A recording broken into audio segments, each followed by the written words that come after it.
name is Brooks, and I did Piranesi by Susanna Clarke.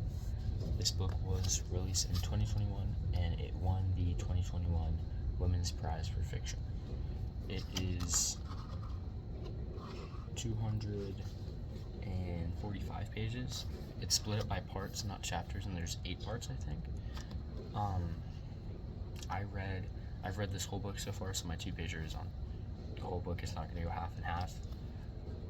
I would say this is the best book that I've ever read, just because of how different it was to anything else I've ever read. Not the setting, but the mood was very childlike, so it felt different. It wasn't just a bunch of information thrown at me. I think I would say everyone should read this book, just because of how easy it was to read. It took me a day and a half to finish it, and it took me a day and a half to finish it, and my favorite part about the book was probably just how not naive, but I guess naive is the word, but how naive the main character Piranesi was to everything. Every bad situation thrown at him, he responded in a positive way because that's all he knows. Some quotes I have at the beginning, it's Piranesi talking about the house that he's stuck in. It is disrespectful to the house to love some statues more than others. It is my belief that the house itself loves and blesses equally everything that it has created. So Piranesi's stuck in this house, but to his belief, he just remembers always being in the house. He doesn't remember before. I don't know the quote from the book.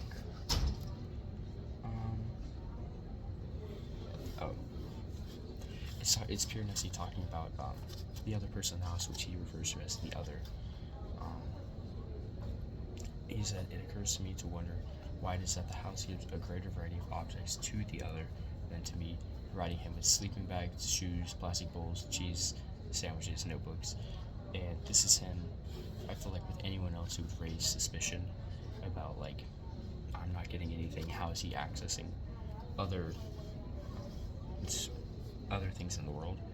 But Piranesi takes it as a way to compliment himself and the others, saying that he believes the house knows that Piranesi's more capable of living without those things, so it doesn't give him those things to live with. Here, I'll kind of spoil it. Page 187. I realized I didn't want to spoil the book for you, so I cut that quote out. For character growth, I think Piranesi doesn't change his actions.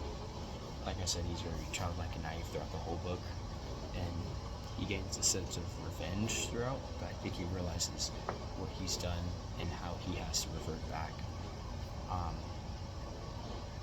He realizes that's not who he truly is, and towards the end of the book it is shown that he doesn't exactly know who he is. He knows who he was, he knows who he was before that, but he doesn't see himself as either of those people because he's changed since then. So it's the change that he's experienced throughout his life is not affecting him, but it's creating new versions of himself. I really want to give away the book. Here, page 90.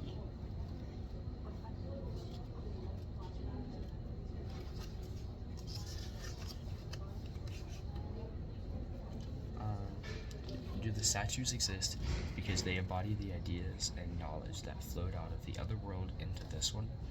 And I think this is Piranesi kind of coping with the mystery of where he lives, the mystery